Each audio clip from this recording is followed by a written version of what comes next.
What's up, baseball fans? So with the Major League Baseball draft right around the corner, it is mock draft season. So in case you didn't know, the MLB Draft will be a two-day event this year on June 10th and June 11th. And instead of the 40 rounds that the MLB Draft usually has, it is being cut down to 5 because of the pandemic. Any players that go undrafted can be signed as a free agent up to $20,000. So in this video today, I'm going to go over picks 1 through 10, and then in the next video, I'll do picks 11 through 20, and then I will do a third video on picks 21 through 30. So let's waste no time. Let's get to it. At number 1, the Detroit Tigers select Austin Martin. A lot of talk has been around Spencer Torkelson going number 1, but for right now, I'm giving the edge to Martin. While Torkelson is a great hitter with the best power in this draft, I think Martin is more of a complete player. He uses all 5 tools very well. He's probably the best hitter in this draft, hitting .369 in 140 games over 3 years at Vanderbilt. He has quick hands and makes hard contact consistently, and while he hasn't hit for much power, he's such a good hitter to where he could hit for more power as he progresses. He also got on base very well at Vanderbilt, with an on-base percentage of .481 during those 3 years. He was originally a shortstop, but has started playing all over the field and fields the ball well anywhere he plays. He has a good arm and has good speed. Plus, he's a Vanderbilt guy, and those Vanderbilt guys have a tendency to become good ball players. Overall, I just think Martin is the best all-around player this draft has to offer. At number 2, the Baltimore Orioles select Spencer Torkelson. A lot of people have Torque going number 1 overall, but with Austin Martin going to the Tigers, I think Torque would be a great fit for the Orioles down the road. This guy simply mashes the ball, hitting 54 homers in 129 games at Arizona State over 3 years.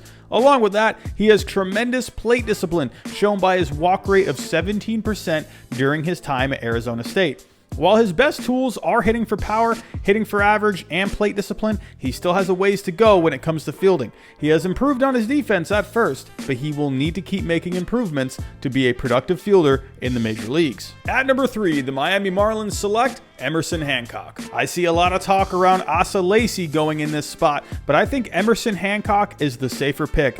Hancock has a pitcher's build, clean and repeatable mechanics, and has good stuff, being able to top out a 99 on his fastball and a plus slider. He won't go to a curveball and a changeup as often, but he can throw them well. In 33 starts and 192 innings pitched at Georgia in a competitive SEC, he had a record of 16-7 along with an ERA of 3.47, a whip of 1.068, and 206 strikeouts. His best year was in 2019 when he was probably the best pitcher in the country, boasting a record of 8-3, an ERA of 1.99, a whip of 0.84, and 97 strikeouts over 90 innings pitched. He was dealing with a lat injury near the end of 2019, but it wasn't a huge concern, and he could show some improvement with his strikeout numbers, but overall, he just has all the tools to be a top-of-the-rotation guy. At number 4, the Kansas City Royals select Asa Lacy. A lot of people have Lacy going number 3 to the Marlins, but while I think Lacy has the highest ceiling among all the pitchers in this draft, I think he has a few more risks than Emerson Hancock. In his 42 games at Texas A&M, he threw 152 innings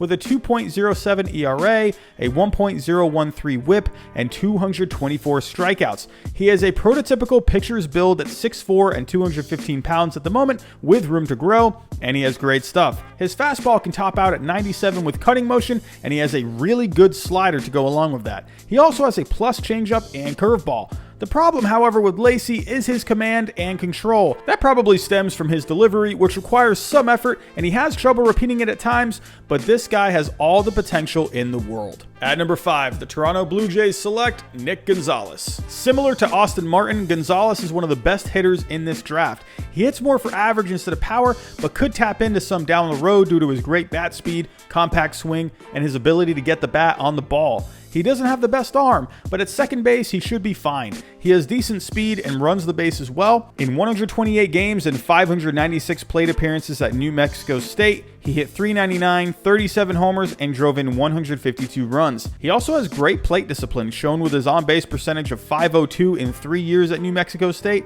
and walking 15% of the time. He also played 42 games in the Cape Cod League in 2019, where top players in college go to play in the summertime.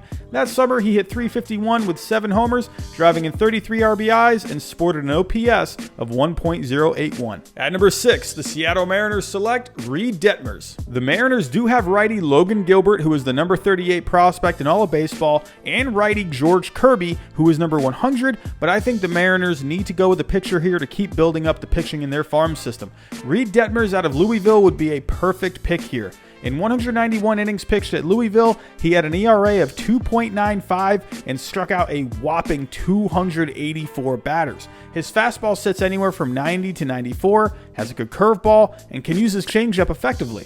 He can repeat his delivery well, throws a lot of strikes, and misses a lot of bats. He won't throw the hardest at a lot of these pitchers in the draft, but he does everything else very well. He projects to be a mid-rotation starter in the majors. At number 7, the Pittsburgh Pirates select Zach Veen. With the Pirates basically going into full rebuild mode, I think it would be good to go with the best high school player available in the draft in Zach Veen, who has been compared to guys like Cody Bellinger and Christian Yelich. At 18 years old, he's 6'4" and weighs 190, which gives him a lot of room to fill out his frame. He has a great swing and great bat speed. He's played mostly center field during his time in high school, but his speed projects him to be more of a corner outfielder, but with his good arm, he should be just fine. At number 8, the San Diego Padres select Garrett Mitchell. The Padres are a team on the rise with a star player like Manny Machado and young up-and-comers like Fernando Tatis Jr. at short and Chris Paddock atop the rotation.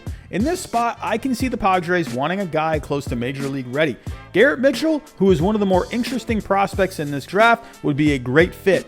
In 3 seasons at UCLA, he hit .327 with 8 homers and 81 RBIs across 121 games.